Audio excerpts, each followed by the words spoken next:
Bill Belichick's buyout in 2025 is $10 million. We got to talk about why North Carolina simply does not trust Bill Belichick to make it through the first 6 months, or maybe it does and wants to recoup whatever investment it's put in. And what does that mean for UNC, and what are the other incentives in his contract as the new head coach at North Carolina? What's up, kinfolk? It's RJ Young. I am not on a step mill. If this is your first time watching the #1 college football show, welcome. If you are a returning viewer, also welcome. Please hit that subscribe button if you haven't already. It doesn't cost anything to subscribe to a YouTube channel. Just you saying, hey, I like the show. I like what RJ's doing here. Ring the bell if you don't want to miss any of the segments that we upload here as we talk college football year-round. I realize that we just played for a national championship on Monday, but come 2025 season, we're going to be right back here talking about who's going to win the national championship. And I find it interesting that there is an incentive for winning the national championship for Bill Belichick, but it is nothing like the buyout that is in his deal for this first year at UNC. So the contract for Bill Belichick includes a $10 million buyout that Belichick would owe the school if he were to leave the job before June 1st of this year. Again, that is to protect UNC in case he has a change of heart. I'm thinking June 1 is interesting. I might have made this a little bit later. I might have argued for July 1. I would have argued for maybe a month before it feels like you can start coaching an NFL team and still be good, right? And we've had lots of discussion around Bill Belichick and how committed to UNC he has been. Even Michael Lombardi, who is his general manager there, great general manager in the NFL, and longtime talker, we should say, does stuff with Pat McAfee show and others. He said, look, Bill's recruiting. Bill's committed to UNC. He wants to build something here. But you were looking at how slowly he was building out his coaching staff, and you're going, what gives here? Well, frankly, I don't know that you need to be in a hurry to fill out your coaching staff if you're Bill Belichick. A lot of people are going to be able to take your phone calls. To say nothing of Oklahoma, for instance, still doesn't have a defensive coordinator, and neither does Notre Dame for that matter. You can take your time with this, especially when you're the greatest NFL coach who has ever lived. He's got in place what he needs, right? Himself, defensive coordinator, offensive coordinator, general manager. Everybody else, he can continue to add and hire, and they're going through strength and conditioning, winter training at UNC like everybody else. They're not playing football right now, so you don't really need to have the kind of one-on-one coaching that you might normally come February, March when it gets time to start playing spring football. But I did think that it was interesting that the buyout drops by $1 million after 2025, which means that it goes from $10 million that he would owe to $9 million he would owe. Bill Belichick's got it. If he doesn't, I would love to know why. And you got his girl out there talking about he's there, and I'm like, hey man, y'all need to get off this Wags thing. Again, I don't like talking about men's and women's relationships because my own relationships and whatnot, but like I don't leave that man alone. Let that man coach football or talk about him coaching football. Maybe y'all just want to talk about his family. That's for some other show. The shade room is over there. I don't do the shade room stuff. So you get that $1 million buyout, right? And then you are waiting on someone else to just kind of make him an offer that he wants. Not one he can't refuse, but one he really wants. We know that Tom Brady had been recruiting, right? Because he's a minority owner in the Las Vegas Raiders. And the man would not say Ben Johnson's name out loud on the broadcast, but that's all right. I understand what's going on there. Ben Johnson ends up being the head coach of Chicago. So we'll see who ends up being the head coach for the Raiders. I don't think it's going to be Bill Belichick, right? I think that Bill is going to try this thing out on the UNC side of things. And he's a star in the ACC. A lot of people are going to want to show up to see him. And I wonder how much of that is going to contribute to not just ticket sales, but UNC's success, right? Because it's not as if North Carolina did not have an identity before Bill Belichick got there. I mean, it's not to say that Mac Brown's the greatest, but there's a lot of good that came with Mac Brown, both in the first stint and in the second stint. They were a good football team. And before that, we're talking about, that's Michael Jordan's school, right? That's a basketball school forever and ever. And that's not a dig because UNC plays some great football. I mean, you know, Drake May's coming out of there. Omarion Hampton is probably the best tailback that none of y'all be talking about in the NFL. Y'all want to go get Ashton Jeanty. And I'm like, Cool bet, but Armarion right there, that dude is a monster. And you got Josh Downs, who was a great wideout at UNC. He's a great wideout for the Washington Commanders. That's Caleb Downs' big brother at Ohio State. I mean, I can keep going down here, right? Javonte Williams, Michael Carter. Those are just guys that came out here recently. To say nothing of guys like Dre Bly, Julius Peppers, all guys play for Mac Brown at the time.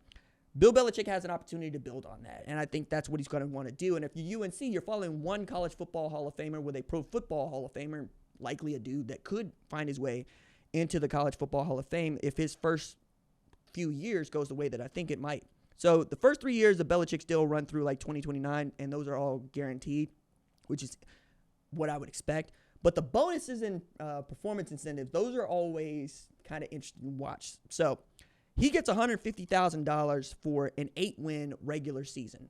That feels within reach in the ACC, especially an ACC that has shown it that you can be competitive in it from jump, right? Look at what Boston College is able to do with Bill O'Brien, right? There's two former Patriot guys that maybe have some things to talk about. SMU goes from a Group of 5 program to playing in the ACC championship game, and the next regular season loss they take in ACC competition will be their first. Georgia Tech took Georgia all the way to the wire and also handed Miami that L. Like that's a good football program. You can do those things, right? Cal, I think, is going to show some people what they're capable of. Maybe even get their Joe Burrow experience on with Devin Brown if it goes that way. So you can get to 8 wins. Getting to 12, though, that's going to be a feat. That's another $200,000, though, for him if he can get them to the ACC championship game. And then $750,000 if you get him to the college football playoff. And what if I told you that I think it would be easier for North Carolina to get into the college football playoff than the ACC championship game? I don't think that you got to make your conference championship in a Power 4 league to make the CFP. However, given what the Big Ten has meant and the SEC has meant historically and what we've seen this year, it's likely that you might have to get to that game. I just don't think that's necessary. Like, I think if they wanted to put Miami in, there's an argument for that. There would have been the argument that people were making for Alabama to get in. It turns out, no, they were wrong about that. Both of those teams took L's. And then Cam Ward set out the second half against Iowa State. Iowa State ends up beating Miami in that bowl game. You also get $1 million if you Bill Belichick from reaching the quarterfinals of the college football playoff. And I wonder if that kicks in if you get the bye, right? So would he make $1.75 million in incentives if he makes the college football playoff and gets the bye? I would think so. $1.25 million for the semifinals and $1.5 million for reaching the national championship, and then another $1.75 for winning the national championship.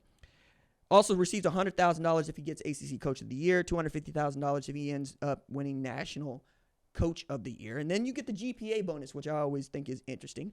$50,000 for a GPA for your team that's 2.7 but below 2.8, and up to $150,000 for a team that has a 3.0 GPA or better. There's also the APR bonus, which is for $100,000 if you get between 950 and 969, and $200,000 if you go over 1,000. The APR bonus is also important because 5 and 7 teams can make themselves bowl eligible for having a high APR score, right? So that could be the difference between playing a bowl game and not. And it's never been easier to get the kids to go to class and make good grades. Like my alma mater, University of Tulsa, Nebraska, a couple other places, they've seen record GPAs for their football teams, and they were going, what changed? I told them, I know what changed. You started awarding the Alston Award. The Alston Award is basically for going to class and making good grades. That's it. They're going to pay you to make good grades. And some of y'all understand where I'm coming from with this. When you used to get, or I'll use myself as an example here. My parents waited for me to get my report card back in the first grade. And then my mother would tell me for each letter grade, or 5, you get A's all the way, you get $150. I will pay you $20 per A, but if you don't have straight A's, you're only getting $20 per A. So if I had 4 A's and a B, I'm making $40. Right? Excuse me, 20, 80. Me and math, guys. $80. My mother probably fleeced me now that I'm thinking about it. She didn't. I'm joking. It's just me making fun of myself for not knowing my math. But the math was easy when I got straight A's. $150. $150 versus 80. So I was getting a performance bonus of $50 which is 50% more for just doing the damn thing, which means that I needed to actually try to go get that A in math. I was hooked on phonics, and that worked for me. Math, I got to Kuman, I got to calc when it was like, oh, okay, this is much more easier for me to understand because I get to write it down. And then the system of putting things together was actually easier for me. I do recommend Kuman. Shout out former Oklahoma Superintendent of Education, Joy Hoffmeister, who helped get me on a good foot. And frankly, if I don't go to Kuman, I have no business applying to the Naval Academy in the first place. Since then, it's just basic math, man. I'll be out here just messing up these numbers all over the map.